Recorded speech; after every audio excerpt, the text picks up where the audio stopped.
Eh bien bonjour à tous, c'est l'heure de Classe Classique, votre rendez-vous hebdomadaire de musique classique, tous les dimanches soirs de 18h à 19h sur RVL.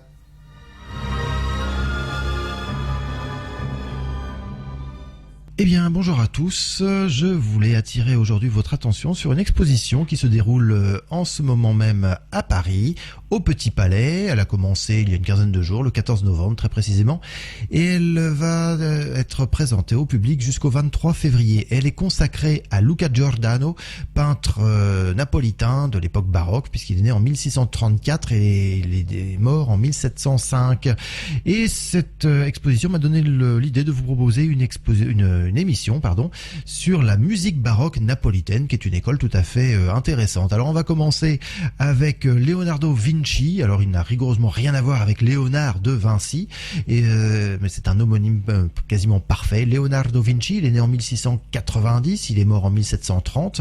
Il appartient à ce qu'on appelle la première école baroque napolitaine, la première école musicale baroque, il a commencé d'ailleurs par composer des opéras en dialecte napolitain.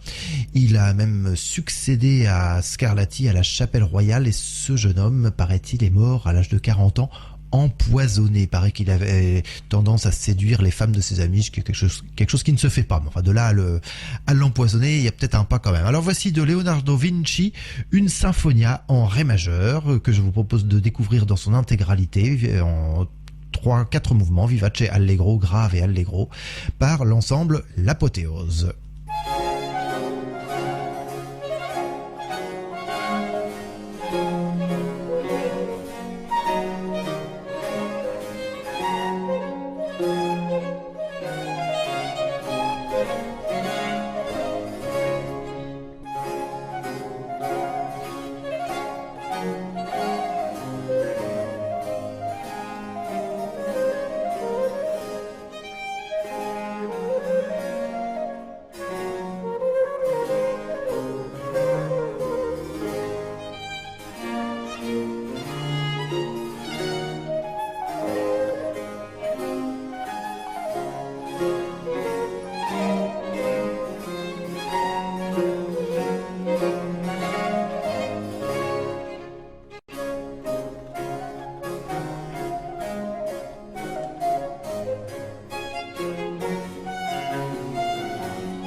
C'était une symphonia de Leonardo Vinci. On continue justement avec Alessandro Scarlatti, qui a été son prédécesseur à la Chapelle Royale.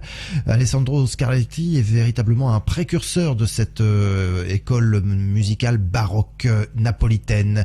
Alessandro Scarlatti, il a séjourné assez longuement à Naples, il a notamment entre 1684 et 1702, et puis après une courte période de 6 ans où il est allé ailleurs, il a repris du service à Naples entre 1708 et 1717. L'œuvre que je vous propose d'entendre, qui est une cantate qui s'appelle Clori, Dorino e Amore, a été interprétée à Naples devant Philippe VI, le roi d'Espagne, puisqu'à l'époque, Naples dépendait de la couronne espagnole. Voici donc l'ouverture, largo, presto, menuet et grave, de cette cantate Clori, Dorino e Amore, donc une ouverture instrumentale, par Fabio Biondi à la tête de son orchestre Europa Galante.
Vous venez d'entendre l'ouverture de la cantate Clori, Dorino et Amore de Alessandro Scarlatti. Je vous propose maintenant une ouverture d'opéra, cette fois-ci de Nicola Porpora, l'un des très très grands compositeurs napolitains de l'époque. C'est une ouverture de l'ouverture de son opéra Orlando. Nicola Porpora appartient à la première école de Naples. Il vit à Naples jusque vers 1725 et puis après il va se partager entre Venise, Londres et Vienne où il va effectuer différents séjours. Alors voici donc l'ouverture de Orlando de Nicola Porpora par la Real Compagnia Opera da Camera dirigée par Juan Battista Otero.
Voilà, vous êtes toujours sur RVL 103.1 et nous poursuivons cette émission consacrée à quelques compositeurs baroques napolitains, en écho en quelque sorte à l'exposition qui se tient actuellement au Petit Palais autour de la personnalité du peintre Luca Giordano, peintre napolitain de l'époque baroque du XVIIe siècle. Alors en musique, c'est plus 17e, 18e siècle, la musique baroque, en l'occurrence pour l'école de Naples. On va continuer avec après cette ouverture de Orlando de Nicola Porpora, on va continuer avec un compositeur qui lui est d'origine allemande, comme son nom l'indique, il s'appelle Johann Adolf Hasse, mais qui a été l'élève de Porpora justement, et puis aussi de Scarlatti.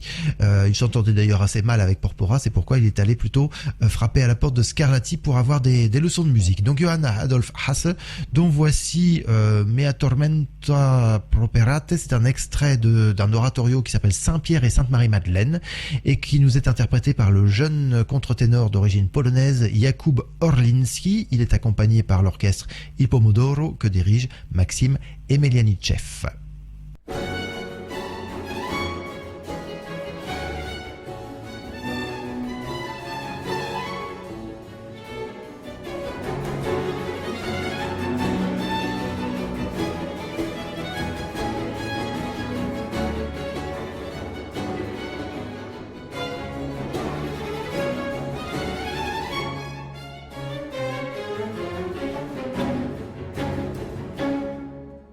Mea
sunt flagello, flagello et celis ludem bello, ludem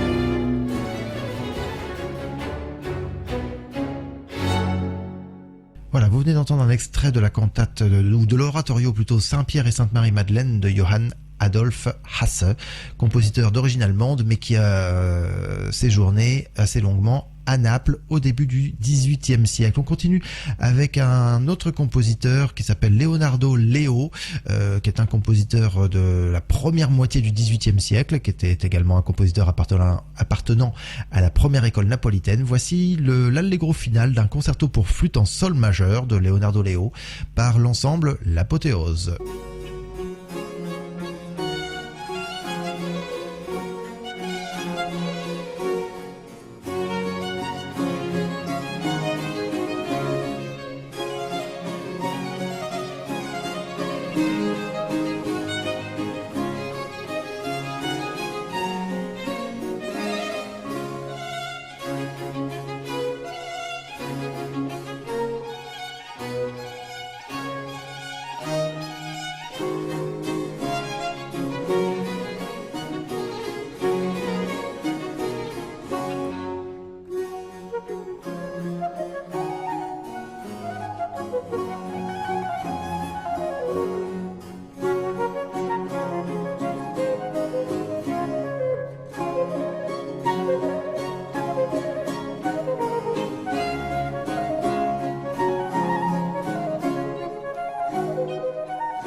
d'entendre le final d'un concerto pour flûte en sol majeur de Leonardo Leo, musicien napolitain de la première école baroque napolitaine, tout comme Francesco Durante, que nous allons découvrir tout de suite dans un tout petit extrait d'une messe, une messe à 5 voix en ut majeur. Mais vous allez pouvoir remarquer que c'est très théâtral, presque opératique d'ailleurs comme musique religieuse. Voici Domini Fili Unigenite de Francesco Durante. On retrouve pour l'occasion Jakub Orlinski et Il Pomodoro, que dirige toujours Maxime Emelianichev, dans cet extrait donc d'une messe de Francesco Durante.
C'était un extrait d'une messe à 5 voix en ut majeur de Francesco Durante. Et on passe maintenant à l'un des grands chefs-d'œuvre de la musique sacrée napolitaine, italienne et même de la musique sacrée d'une façon générale. C'est le début du Stabat Mater de Jean-Baptiste Pergolese, Giovanni Battista Pergolese, compositeur napolitain né en 1710 et disparu prématurément à l'âge de 26 ans en 1736. Voici donc de ce compositeur le début du Stabat Mater Dolorosa, par James Bowman, Emma Kirby, The Academy of Ancient Music, dirigé par Christopher Hogwood.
Vous êtes toujours sur RVL 103.1 et nous venons d'entendre le début du Stabat Mater de Giovanni Battista Pergolese. Et nous poursuivons encore avec de la musique vocale, avec une œuvre de Domenico Sarro, alors pour une œuvre qui a été créée à Rome, à vrai dire, en 1726, mais qui est tout à fait représentative du style napolitain, du style galant de cette époque-là. C'est un extrait d'un opéra qui s'appelle Valdemaro, et voici un aria chanté par Franco Fagioli, qui est contre-ténor, là encore, et accompagné toujours par Il Pomodoro, mais cette fois-ci sous la direction de Riccardo Minassi. Et l'extrait de ce Valdemaro de Domenico Sarro, chanté par Franco Fagioli, s'appelle Un cor che ben ama.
C'était Un cor che ben ama, un extrait de Valdemaro de Domenico Sarro par le contre-ténor Franco Fagioli. Alors un peu de musique instrumentale pour continuer, avec un concerto pour mandoline attribué à Paisiello, à Giovanni Paisiello. Paisiello est plus connu pour son opéra Le Barbier de Séville. On le connaît surtout parce que Rossini en a composé un autre à la suite. Le Barbier de Séville de Paisiello était très très très connu à la fin du XVIIIe siècle.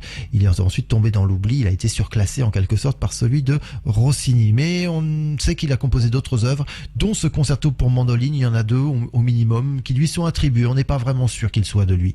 En tout cas, en voici un. Donc voici le premier mouvement, Allegro Maestoso, par Ugo Orlandi, accompagné par l'orchestre I Solisti Veneti que dirige Claudio Scimone.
Vous êtes toujours sur RVL 103.1 et nous arrivons au terme de cette émission consacrée à quelques compositeurs baroques napolitains en écho à l'exposition qui se tient en ce moment au Petit Palais à Paris autour de Luca Giordano et des peintres baroques napolitains.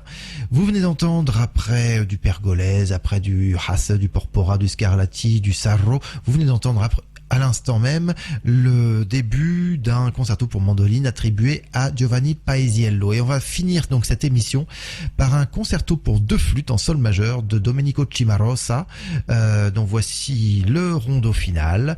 C'est un compositeur qui appartient lui comme Paesiello d'ailleurs à la 2e école napolitaine, donc plutôt de la 2e moitié du XVIIIe siècle. Et ce concerto pour 2 flûtes nous est interprété par Paul-Lucas Graf et Georges Guéneux aux flûtes, et ils sont accompagnés par la Camerata de Zurich que dirige Reto Czuk.